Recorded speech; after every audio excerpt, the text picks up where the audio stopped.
warm welcome to another edition of Karmayogi Talks. I'm delighted today to have here with me Professor Amit Basole, Professor of Economics at Azim Premji University. It's very good to have you here. Very warm welcome.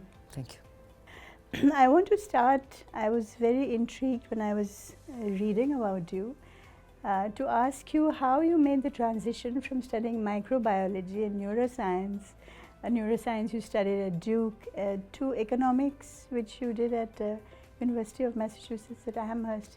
How the shift and why? So this is not maybe as interesting as sounds first. As everybody would know, you make some of these career choices in India very early. So I was a science student, right, and I was very interested in science. So I did my bachelor's, master's, and even PhD. right. But then halfway through the PhD, I became interested in other things, mainly social issues, development, and so on. And I was abroad, but I wanted to work more on India. And what I was doing was very pure science, right, kind of research questions. Right. So I was figuring out a way of transitioning to something a little bit more relevant, to Indian society and so on. And this was the mid-2000s. A lot of things were happening in India at the time. Yes. People would also know. Right. So I could have just come back and done something concrete on the ground, but my nature is a little bit more academic. So I thought I should study a little bit, and I've got admission to this program. That's how I switched. Great. Since then I have been focusing on economics. Wonderful. So, your work is primarily on employment, inequality, poverty, and other areas of development economics. What we do here, as I'm sure you know, in Mission Karmayogi, and specifically here in Karmayogi Bharat, is we are offering learning to about 3 crore government officials to better enact their roles in offering services to citizens, and also to upskill, to bring more efficiency and truly make it a sort of a 21st century civil service and government ecosystem. And what we offer on our platform are 3 or 4 distinct type of learning. So we have this platform called Intergovernmental Online Training. It has e-learning modules, it has blended learning, it has instructor-led learning. And they have different flavors, different audiences. What I wanted to ask you was, the one thing which we constantly strive to achieve is motivation in the government ranks to, first of all, enroll themselves in our courses and to learn, and also how to sustain their interest. For the question they always ask is, what is in this for me? So what are some of the sort of pivots which get people to want to skill themselves and add efficiency, in governance? Right. No, I think this is an excellent initiative. I think I'd read about it earlier, and I got a chance to look at a little bit more now when we're doing this, planning this. And it's a central question. Now, of course, I haven't worked with civil servants or government servants, but I work a lot with students. Right. And so there are similar issues, which is about getting people excited about things. I think, what is easy to get lost is, of course, in your day-to-day, which looks very similar from day-to-day, is what is the big picture for why you're doing a lot of these things. And luckily, when you're talking about the government, at whatever level, it is absolutely vital to so many people's lives. So that part, if it's somehow possible to keep alive in you, right, that the work that you're doing is going to, rarely do people get a chance to touch so many lives, whether directly or indirectly, and make people's lives, make a difference in there. And in a larger sense, I think we all collectively want to belong to a country where, we are proud of the country because it's, things work for people, and people are able to live their life fully, and the government is a key enabler in that. So everybody who works for the government is key in that. Of course, I realize that they're all words to sort of say, and it's hard to remember it day to day. But through these kinds of things, I think, one way is to keep alive the conversation among government people as to why they're doing these things. Yes. Yes. You can get lost in the numbers. I was just talking to some people in MOSPI and sort of statistical discussions and so on. The consumption survey is out. Yes. But it's easy to forget that this is about real people, living their lives. Correct. Yeah. But so there's not so much of an answer to your question, but I think keeping that attitude alive is very important. Yeah. You know, you've been a strong advocate of a national employment policy. You've spoken about it, you've written about it. What we find in our particular system of this learning universe of the government is that mostly we're dealing with adults. It's about adult learning. So I've been thinking as I was researching your work, what about policy for adult learners, where you keep a sustained level of learning while they're in government service and then beyond, you know, post-retirement.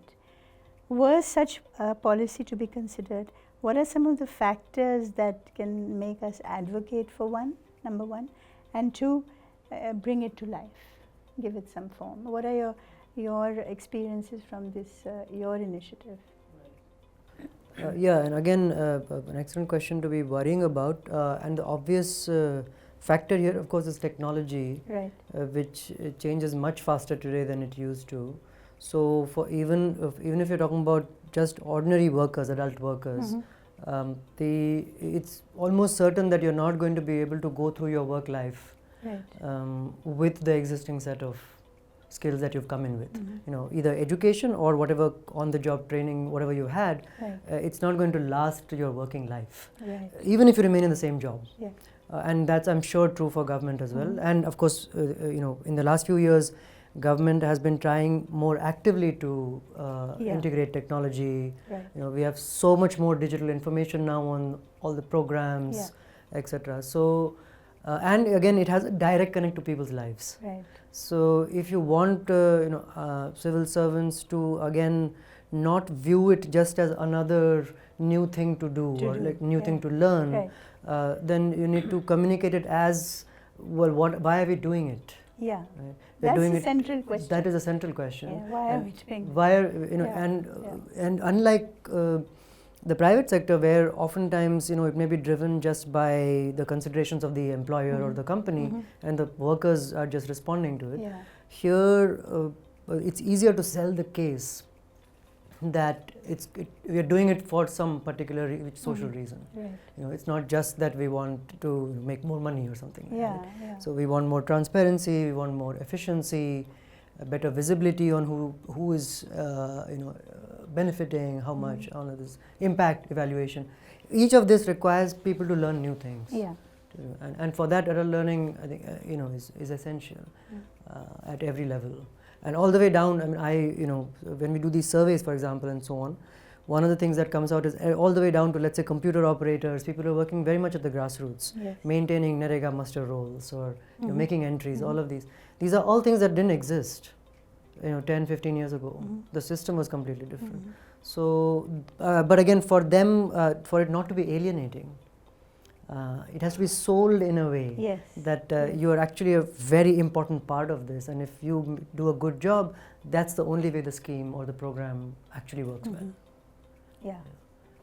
So that retooling is essential. Actually brings in very nicely to my next question, which again we are all now focused on, is how do we incentivize the learning process, you know, not necessarily monetary incentives, but we are working with ministries and departments to answer this question of what is in it for me. You know, we go on many different briefing and strategy sessions and educate people with what we're doing, and the question they ask is, okay, I'll consume your content, then what?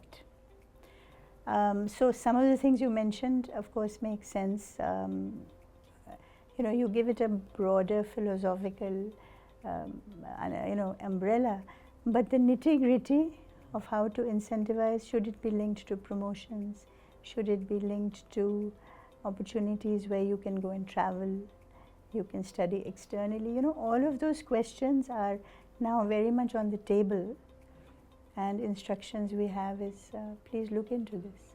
So any concrete suggestions of, for example, 3 or 4 suggestions, if a government official has perhaps only 3 promotions in their entire career trajectory, how do we then motivate them to learn?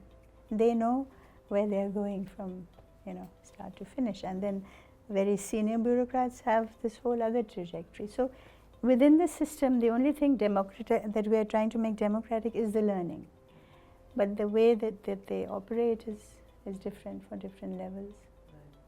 Yeah, of course, again, I have no first-hand, and I haven't done any research on this either. But just reacting to what you said about what types of incentives can exist, if not monetary.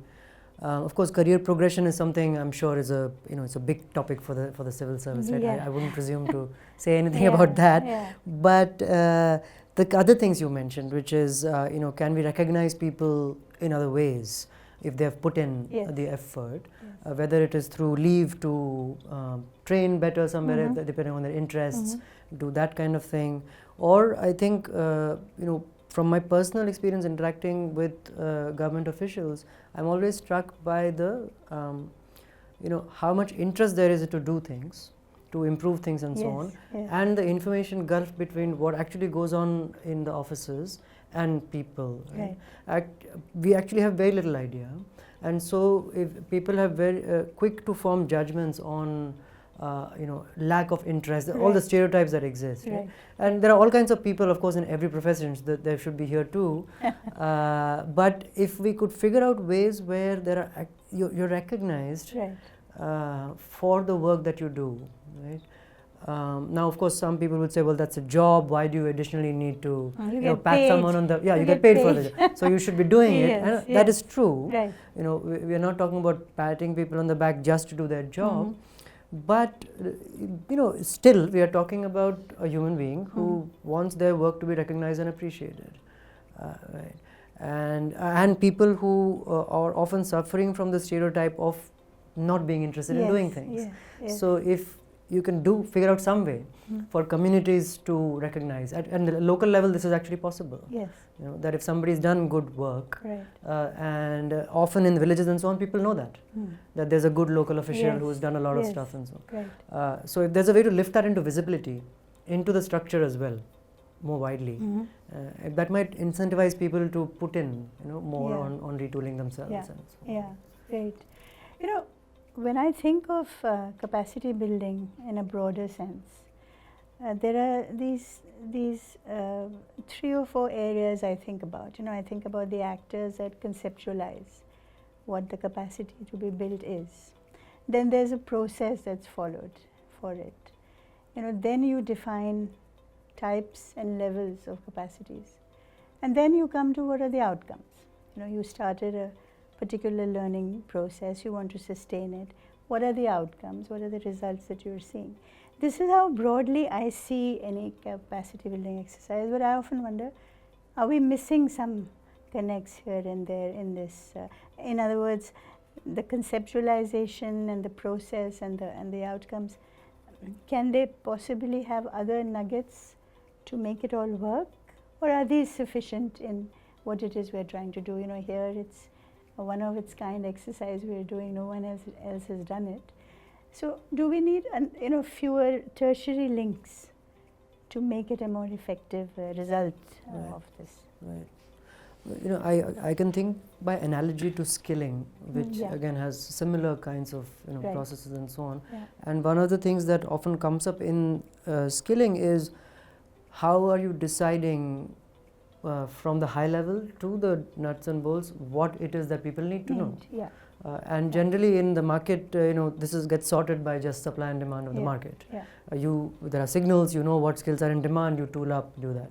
Here that is not the case. Those forces are not going to work. So to the extent that there is clarity on what actually needs to be built up, right? Competencies you need to what are those, either at the high level or at the nuts and bolts, only then do you succeed. And I don't think that can happen without a process of consultation with the so to speak consumers of the services, which are citizens. So if you ask citizens, what is it that you think is missing from either people you interact with, or again, there's a lot of things we don't know at the higher up, right? So maybe people don't even know what to say. But let's say if you were to imagine a sensitive, compassionate and competent high-level government officer, what do you imagine that person to be like? Yeah, excellent, yeah. What do they know? How do they think? Absolutely. And then you have a kind of a curriculum from there. Right. No, I think you've said it very well. This entire mission has been conceived of with the citizen as a central point, and that's how it was, brought to life. Coming back to your employment, focus on employment, the government ecosystem, for a large part, is a secure ecosystem. If you get a government job, it's a secure thing. But given that there are so many gradations and levels from the entry level to the very top, I'm wondering how do we enhance the whole employment culture in the government? Also, how do we retain talent given that there are opportunities today outside? And you may feel you're secure in a government job, but something else may come along and some talented people tend to do that. So what is the way that the employment, sort of atmosphere can be made sharper, more inviting, so that you think of a government, a job with the government as something aspirational and you will make a difference rather than I have security and I'm okay. It's very interesting to hear you put it like this, because coming from where I am, looking at employment more broadly and so on, usually when we think of public sector employment, the first thing we think of is there's already so many people wanting to be in it. Yes, and there's such a low success rate. In fact, just a couple of days past, I've been here at a meeting and we were talking about how studying for competitive exams in the early 20s keeps young people out of the labor market, right, for a few years, and whether that's such a good thing, and because the success rates are so low, etc.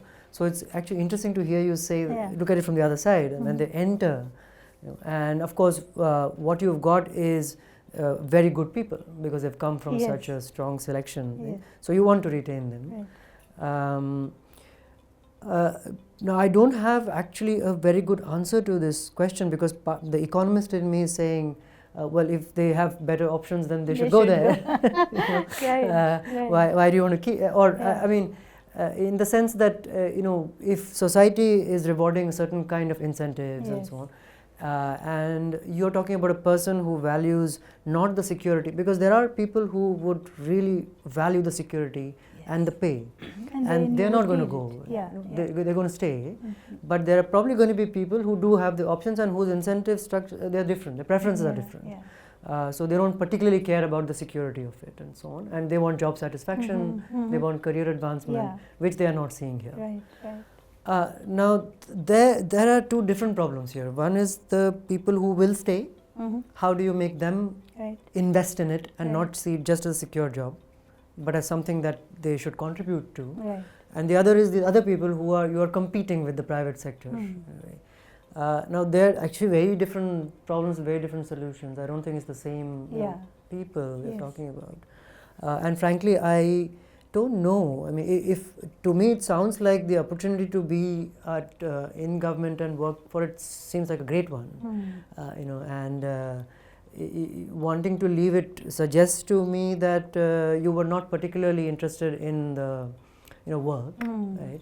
And that's fine, I guess. If you want to do that. Right. And similarly, we have lateral entrance at senior levels.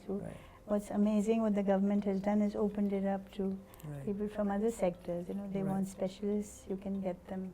So that is also something which has happened. Right, and I'm sure there are others much more qualified than me on the history of government service, but I do wonder as an outsider that it's a very different context today from when we set up the system, or when it was set up in the colonial times. Obviously, it has to change in some ways. What are those ways? Right? Is it bringing in people from outside? The pay structure of it, and again, as an economist, the first thing that we talk about is the how much the discrepancy is between equivalent occupations, and which is where the rush comes from. Now these are all very difficult questions to answer, but I'm very glad to hear that that government is thinking about it from that end, that we want to retain good people and so forth.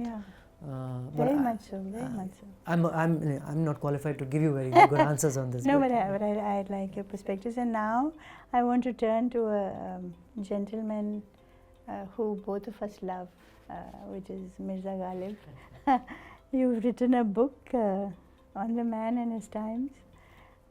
So, you know, it's a confusing world. We're all trying to make sense of it and do our bit. But from his poetic leanings, from the way he painted his world in his times, what would you say Ghalib Saab would looking at India today, what portrait would he paint? And do we need more of his ilk, you know, to connect us in deeper ways? The answer to the second question is for sure, right? you need a lot of people like him. Yeah. And there are many reasons for that, I think. You know, if whatever personality we know of his, from his letters and his poems and so on, there are so many qualities there that seem really essential, you know, for society to have people like that. And the first thing that comes to mind is actually you know, irreverence and wit. Right? Just people who look at society and laugh at it. Yeah. Right? Yeah. बाजी चाहे अतफाल है दुनिया मेरे आगे, होता है शबो रोज तमाशा मेरे आगे. Wow, It's beautiful. You know, just that spirit of what is all this going on. Yeah. Now, of course, that's very different from what we were just talking about, which is very serious. You know, how to deliver better services and so on. So you don't want Ghalibs full of, you know, all your government service because that may not go down so well. But his joy, his joy and his merriment we can bring in what we do. Yeah, so that attitude, and you know, so I'm glad you brought that up, because all of that is accompanying a very hard discipline and work ethic. Yes. So people sometimes think that you're talented, so the poetry just drops from the heavens or something like that. Yeah. Which he does say that, you know, it does come to me as if it's, but that's not true. You have to do a lot of training. You know, बहुत मशक्कत करनी पड़ती है, बहुत रियाज करना. This is like संगीत. You know, बैठ के गा लिया ऐसे नहीं कि वो बैठ के ऐसे ही गाता है. उसके पीछे बहुत सारे घंटों का रियाज होता है. So शायरी में भी वही है. And he is doing all that. And we know from his letters, he has students. So we know how he interacts with his students, how he's training them. So the seriousness of pursuing your vocation, taking it very seriously, that, you know, I'm going to do this as well as it can be done. Right. And then take pride in it. Right. But retain that sort of sense of humor about it, or distance from it, which is very important, because the more you invest something of yourself in a thing, the more you get personally tied up with it, then you get very you know, upset when things don't go well and so on. And of course, he's a human; it happens to him too. But if we can learn that, you know, from there. And then, of course, the final thing which in our book we really emphasize is the questioning attitude. Yeah. Always ask the right questions. Ask the right questions. Right time. Don't you know, just say yes because somebody else is saying it. Yes. Correct. Thank you so much. It was so wonderful. We could go on, but we should probably stop. It's been lovely having you, and we look forward to coming here again with another one of our guests in Karmayogi Talks. Thank you very much. Goodbye.